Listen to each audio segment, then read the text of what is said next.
So, and don't just adopt somebody else's physical agility test just because it's another law enforcement agency, because it's got to be specific to your specific city or county and what your officers are actually doing out there. Another thing to be careful about with physical agility tests is obtaining medical information as part of those. And we've seen that as well, where the officers are required to go through, or the applicants are required to go through the physical agility test, and they're required to, you know, do oxygen saturation levels and blood pressure and those types of things. And those are medical, that's medical information, okay, that you cannot obtain unless, again, it's job related and consistent with business necessity. So just be careful if you've got those requirements as part of your physical agility test. And you may have a requirement that, and actually POST requires that you can't be involved in crimes of moral turpitude, okay? That's counter the duties of a police officer. And then some of you may have requirements of prior experience as a police officer as well. So now kind of what I think is probably the more important question, which is the applicant suitable for the position? Now, let me just say here, let me just put in a little disclaimer. We do not have the copyrights to the images in this presentation, nor does LGRMS, okay? They are simply for illustration purposes only, and we are using them as fair use. This is also not a debate about whether or not Spider-Man or Wonder Woman are actually qualified or suitable for the position. If any of you guys know my partner, Reed Gentilat, he said, well, Tracy, they both have engaged in excessive force, okay? So I don't know if they're going to be suitable for being a cop. So let me just say, it's for illustration purposes only, and they represent the superheroes that we actually want to hire, okay? So is the applicant suitable for the position? So the goal here is to screen out individuals who, based on past conduct, demonstrate that they have a propensity or a tendency to engage in certain kinds of behavior that are inconsistent with the objectives of a law enforcement officer, okay? So as sage advice was once provided to Spider-Man, with great power comes great responsibility. So therefore, you want to identify those individuals who can handle that responsibility and respect the power that comes with the job. So how do you do that? We're about halfway through. You want to see if anybody has any questions? Do you have any questions? Other questions, Dan? Questions. I'm going to take a quick sip of water. Go ahead. So if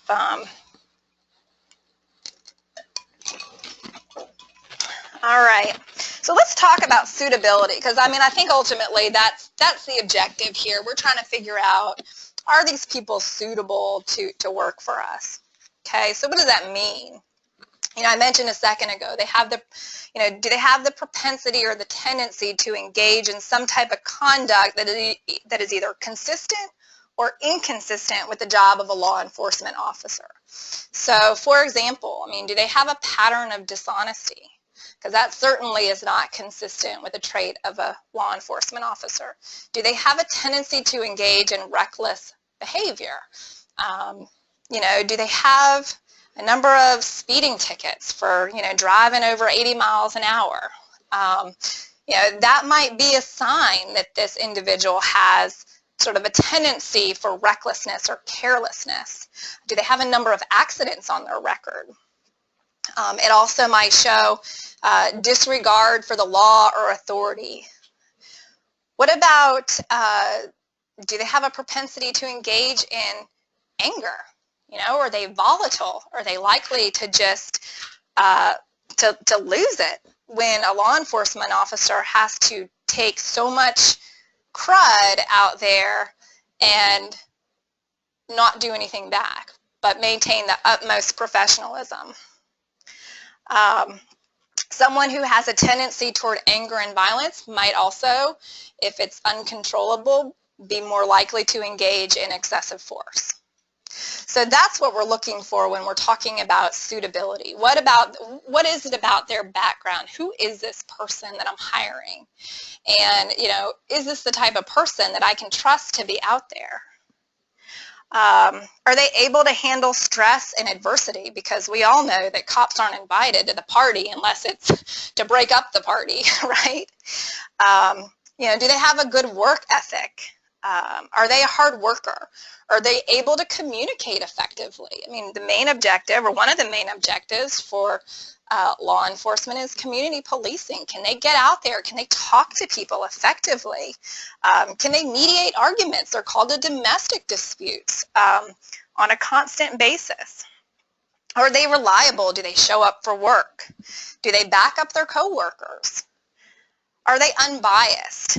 Or do they have certain prejudices that might not be conducive to the job of a law enforcement officer? You know, we don't want our people going out there doing selective enforcement because of certain biases or prejudices, or discriminating against different groups of people. So let's talk about good moral character. What does that mean? Okay, I think of it as someone with good moral character is somebody who's going to do the right thing when nobody's looking. Okay, from Post's guidebook, they define moral character as not abusing the system nor using one's position for personal gain, not yielding to temptations of bribes, favors, gratuities, or payoffs, not bending the rules or otherwise trying to beat the system, not sharing or releasing confidential information, not engaging in illegal or immoral activities, either on or off the job, honest and impartial in their dealings with others, both in and outside of the agency, not condoning or ignoring unethical or illegal conduct in others. So if they see something that's going on, are they going to hold the line, or are they going to make sure that it doesn't continue happening? That they're truthful and they're honest in their sworn testimony, affidavits, and in all dealings with others. Now, I can tell you that I've talked to a number of you and a number of police chiefs and sheriffs who say dishonesty is the kiss of death for a police officer, and I agree with that, because if you don't have an officer who is honest and whose credibility is at issue, that person is never going to be able to get on the stand and credibly testify about the actions that they took to arrest somebody. Okay, it's always going to be called into question. And so those cases will unravel based solely on that officer's credibility. So you cannot have somebody in your department who has a pattern or even an incident of untrustworthiness. So how can we tell, without spending a lot of money and using a lot of resources, whether or not someone's got good moral character? Well, I think one of the things that we can do to start is verify all the information on the application. Because if they've been dishonest about something on the application, or they've not been forthcoming, that's a red flag. So if you're asking for information, verify it. Okay? The minimum requirements: identity, citizenship, verify their residence, look at their education, their prior employment. And we're going to see this, and this is probably one of the areas that I think needs more attention paid to, because in the case study that we're going to talk about, and I've seen a number of other cases, and the thing that gets people into trouble is not contacting prior employers, particularly prior law enforcement agencies. I mean, I can't tell you how many times that I've talked to someone and they said, you know what, you know that person that we just fired? Well, guess what, they're working now. They're working here. And nobody ever came here to look at their file. Because if they had, they probably wouldn't have been hired. And it amazes me with open records how easily it is to get information through open records and with releases, that you don't do it, okay? You have got to look at information from prior employers and confirm their job history. Criminal history checks, look at local departments too, where they've lived. Check and see if they've been involved in any police incidents. Is there something on their criminal history that they didn't disclose? And if there is, why? What about their driving history? Do they have sort of a history of reckless or careless conduct that creates a liability for us when we put them in one of our cruisers and give them the power to go 100 miles an hour chasing after somebody? What about their financial history? Do they have a pattern of meeting financial obligations and responsibilities? Are they dependable? Do they pay their bills on time?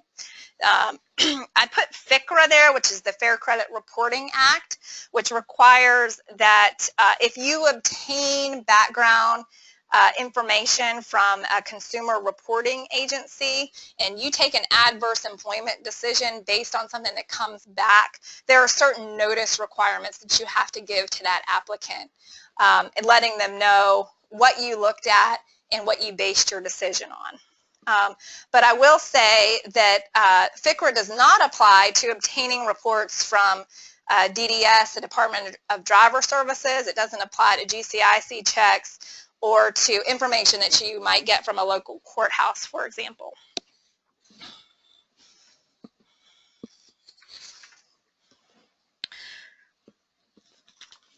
So, again, kind of going on, how do we determine good moral character? Going back to contacting prior employers. Again, this is critical. Look at the officer's disciplinary history. Do they have a disciplinary history? Is there a pattern of, a particular type of behavior that this individual has engaged in? Any incidents of workplace violence?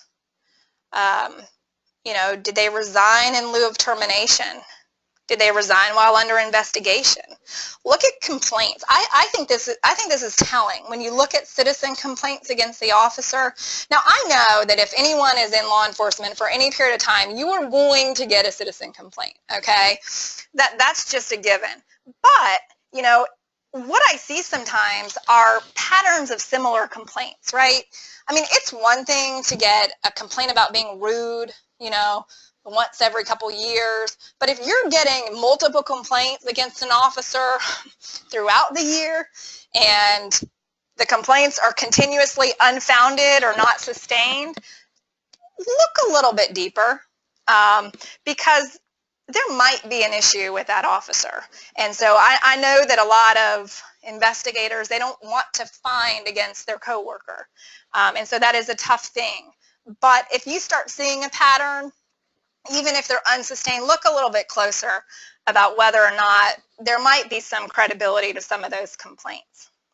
What about performance issues? Look at their evaluations. Have they had counselings about certain types of performance issues? Attendance. Do they abuse sick leave? One thing that you do have to be cautious of, though, is protected leave. Okay, you can't make an employment decision because somebody used all 12 weeks of their FMLA leave, okay? But if they have a pattern of abusing sick leave, for example, that would be problematic. Also, you may find out information as part of your background check from a prior employer, information that you probably shouldn't know.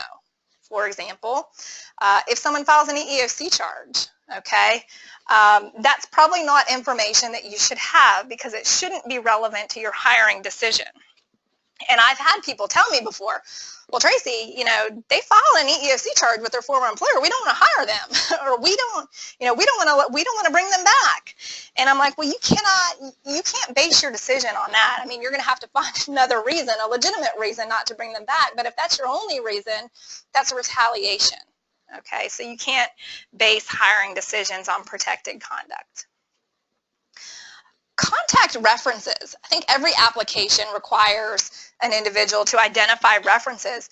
don't ask for them and not contact those people, okay? Because God forbid something happens later on down the road and that personnel file gets turned over to the attorney for the individual who's now been injured by the officer, and they say, well, if you had contacted Johnny Smith would have told you, you know, about this fight that he got in and all these law enforcement contacts that he had, and oh, let me tell you about his drug use and his gambling problem, and how are you going to respond to that? Oh, yeah, we didn't contact that person. You know, that same with neighbors and roommates. You know, figure out the officer's temperament from these individuals who interact with them outside of the workplace. You know, are they psychologically fit for the job? You know, do they have a reputation for honesty and integrity?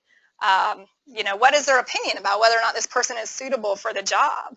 I mean, I told you earlier in that background check that I was talking about earlier, you know, one of the references said, you know, disclose, yeah, he's had a problem with alcohol. And maybe that's not disqualifying in and of itself, but along with everything else, may have raised a red flag. Contact landlords, okay? Do they have a history of paying their rent? Have they ever been evicted? Contact post instructors, particularly if the individual is a recently certified, has a recent post certification. See how they did in the academy, and whether or not there's a recommendation there about whether or not this person's a good fit. How are we doing on time, Dan? It is 2:47. All right, well, good. We're about to get to the case study. So one thing, again, going back to if you don't have a lot of resources to do, you know, the full polygraph, the full medical exam, the full psychological exam, all of those things that would be ideal for every candidate, at least, if nothing else, make sure that you verify all the information on the application, because chances are you'll be able to weed out quite a few people just through that process alone. Okay. I don't know if you guys have heard of this story or not, but there was a situation outside of Chicago where they hired this guy as a captain who had touted 30 years of law enforcement experience on his resume and said he had 30 years of police work in Georgia and California and on the East Coast. And as part of his employment file, there was a faxed copy of a badge with the serial number 714. Which, if any of you know, belongs to Sergeant Joe Friday from the show Dragnet. And so just imagine the embarrassment that that department had when that information was discovered. So again, this goes back to verifying employment. Don't just take somebody's word for it, and certainly don't accept a copy of a badge, for God's sake. So let's move on to our case study, because I think this is a good illustration, and if the city of Duluth is with us today, I apologize for making you an example, but you know, unfortunately these things happen, and all we can do is learn from our past mistakes. So we're going to go through this case, and you can see sort of how the negligent hiring, negligent retention claims are applied, as well as the respondeat superior claims. Now, I just want to give you guys the benefit of the facts, okay? Basically, what happened was this particular officer, this happened in 2008. He was running down the middle of the roadway, and this woman sees him, and he's pulling on his police vest, and she sees him running and thinks that he is a law enforcement officer in trouble. So she stops and tries to help him, and he is doubled over, grabbing his waist as if he was injured. And so it goes on, the case goes on to say, because it was obvious that something was going on with the police officer flagging her down, Graham, who's the plaintiff in this case, the victim, rolled up her window and locked her doors, but Daly flashed his badge and told her he was a police officer, he was injured and needed help. Okay, he also attempted to open her back door but was unsuccessful because it was locked. So she slightly opened her window. Daly asked her to call 911. However, when she picked up her cell phone to make the call, he became enraged, screamed at her that she was going to ruin his career, slapped the phone out of her hand, grabbed for her head, sprayed her with pepper spray until it was gone. Then he took the pepper spray can and basically beat on the window until he busted it out. So, meanwhile, he is yelling that he is going to kill her. So she's now having difficulty breathing. She's blinded by the pepper spray. She's screaming for help. And other motorists were able to stop and come to her aid, including another police officer. So as the other off-duty police officer, by the way, Daly is off-duty at the time, approaches the vehicle, Daly, our police officer, came out from beside the vehicle, and the other off-duty cop thinks he was a fellow officer and needed help. However, Daly opened fire, and during the ensuing gun battle, both he and the other off-duty cop were shot, and both were taken to the hospital for treatment. So guess what? The plaintiff, Graham in that case, sues the city of Duluth and Officer Daly. And what does she sue the city for? Negligent hiring and retention, one, and respondeat superior.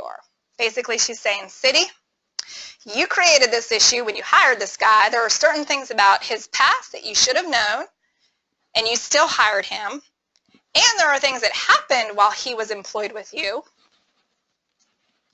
that should have led you to terminate him, and you didn't. So basically, city, you caused my injury.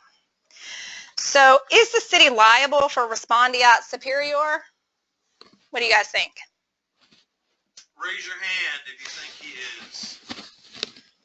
Do you think the city is liable for this officer's We have misconduct? one hand up, two hands up. So we have a bunch of people that aren't raising their hands, so they think that he is not. Okay. And so is the city liable for negligent hiring? So now we have, let's see, right now we have 1, 2, 3, 4, 5 different people that are 6 people, 7 people that have their hand up. How many of you need more information? Well, let me give you the other information, because we need to know, right? We need to know what is in this officer's background that we should have known about, okay? So let's talk first. Let's talk about respondeat superior, right? Was the officer acting in furtherance of the city's business and within the scope of employment, okay? This is an easy one, actually. He was off duty, he was drunk, and he was not in any way engaged in his law enforcement duties when he assaulted the plaintiff in this case. And the court went on to say his criminal conduct was the antithesis of a law enforcement officer. So he was not in furtherance of the city's business, nor was he acting within the scope because he was off duty. So that was an easy one, and the city won summary judgment on the claim. The bigger issue is negligent hiring and retention. So was there something in the background that the city should have known that would have let them know that he had a propensity or likelihood to engage in this type of belligerent conduct? So here's some more facts, right? So on September 2002, he applies for employment with the city. This is 6 years before the incident with the plaintiff.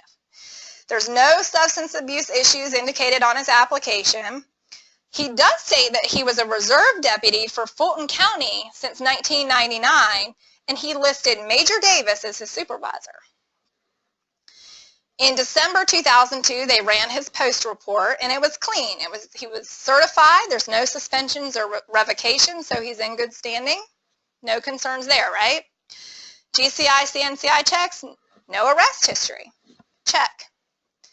So the background investigator contacts Fulton County, but not Major Davis. And the individual that the background investigator spoke with said, look, we don't have any information on this individual because he's a reserve, so we don't have a personnel file on him. And that was it. That's all of the investigation that was done with Fulton County. So on September 21st, 2003, and by the way, Graham had still not been hired by the city, he was committed to the hospital after an altercation with his neighbors, okay? And basically, he was highly intoxicated. He brandished his service weapon and 2 other weapons in front of his neighbors. They persuaded him to turn the guns over because of the danger presented. He gave them over, and then he was mad that he gave them over, so he tried to go get them back and became very angry. And so he started to go to his house to get more guns, and the neighbors called the police. The police come, they detect an odor of alcohol on him, and he tells them that he's a Fulton County Sheriff's deputy. So they say, look, dude, just go back to your house, keep to yourself, and, you know, sleep it off. So guess what happens? He doesn't do that. He goes back out to the neighbor's house with a flashlight, shining it into the neighbor's window. Starts yelling profanities, and again, they call the police. And the police come again, and Daley starts yelling words to the effect that he wanted to blow his brains out, and then he became angry toward the officers. So the officers try to persuade him to get into the patrol car.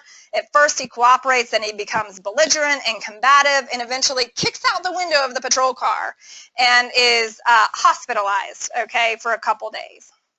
Well, within a week or 2, he gets the conditional offer of employment from the city of Duluth, pending a psych evaluation, polygraph, and drug screen.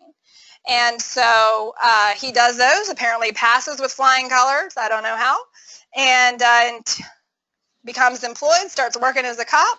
A couple of years later, discloses that he has alcohol issues, he gets treatment, he gets certified and released back to work, and he continues on until this incident in 2008. And so the question for the court is, well, should the city have known about this incident with the neighbors? Because all they had to do was go talk to the neighbors, and they could have also contacted Major Davis, because guess what? Major Davis was listed in the incident report for the September 2003 incident as being someone who was contacted about this officer's behavior. So the court said, well, you know what, there is enough there that we think there's a question about whether or not the city should have been on notice about sort of his propensity to get drunk and belligerent and abusive. And so they denied summary judgment to the city.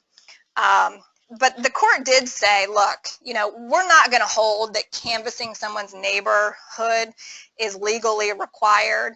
But at a minimum, what they should have done before they hired him, because there was such a long lapse between when they sort of did the initial investigation and then when they gave him the conditional offer, they should have gone back and done some follow-up before they ultimately put him on the payroll.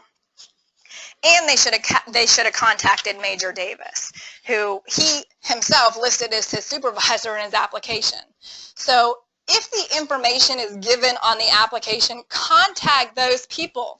Don't be satisfied just contacting sort of the point of contact for that particular agency. And look, if you can't get the information, make notes of everything that you tried to do and the information that you received. So, you know, the lesson here is we may not have the budgetary resources, we might not have the personnel resources to conduct, you know, as thorough of a background check as I would like you to do.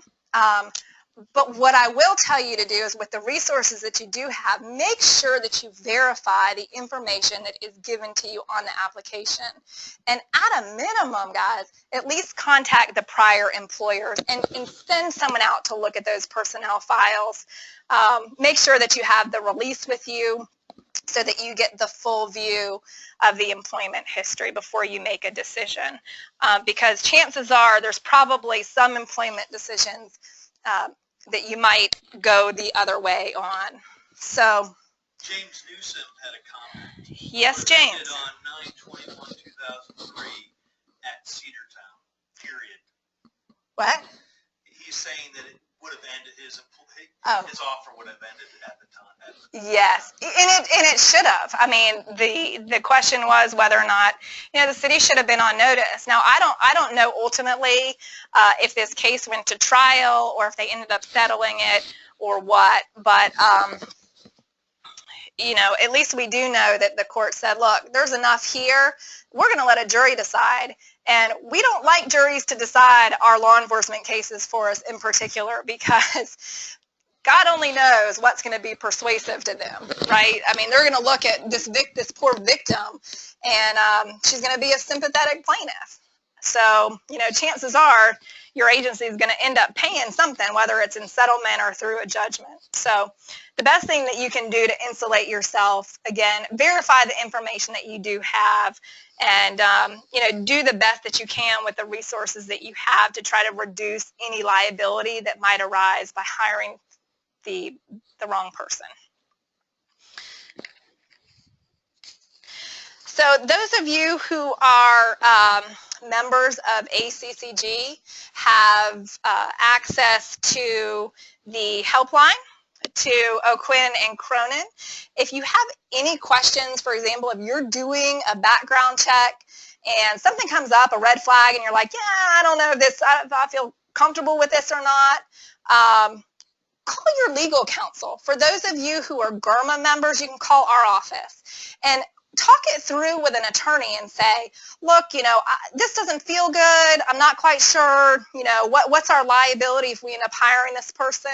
You know, 9 times out of 10, you can take a chance on somebody and it'll be fine, okay? But it's that one time that you hire the wrong person that, you know, you could find yourself millions of dollars of liability, okay? Now, the good thing about local government is you cannot be charged with punitive damages, but you can certainly be on the hook for compensatory damages, which includes emotional distress. And sometimes those damages are uncapped if it's a 1983 type claim. So in conclusion, leave no stone unturned. Okay, take the information you have. Don't ignore it, because if you do ignore it, I mean, I think that's per se negligence. Okay, if something happens and you knew or should have known, and by simply not asking the question doesn't help you either. Okay, again, you have a heightened duty to conduct a thorough background check to make sure that not only are your officers qualified, but they're also suitable for the position. Any questions? Any questions out there? Who would like to applaud? Can I see some hands? There you go. Look at all the applause out there. No, but seriously. Standing ovation. Seriously, though, if you guys ever have questions, you can always contact me. You can contact O'Quinn and Cronin and talk it through. Look, it is better to be safe than sorry. And at least, you know, we can provide you the right advice and step you through the process so that if something happens down the road, at least it's a defensible claim, or at least, you know, you're positioned to defend against the claim the best that you can. So thank you for coming this afternoon, and I hope that maybe you'll take away a little nugget with you, and I wish you guys a great afternoon. Thanks. Thank you. Have a great afternoon. Thank you, Tracy. And Holly Stevens said, thank you, great presentation. Thank you, Holly.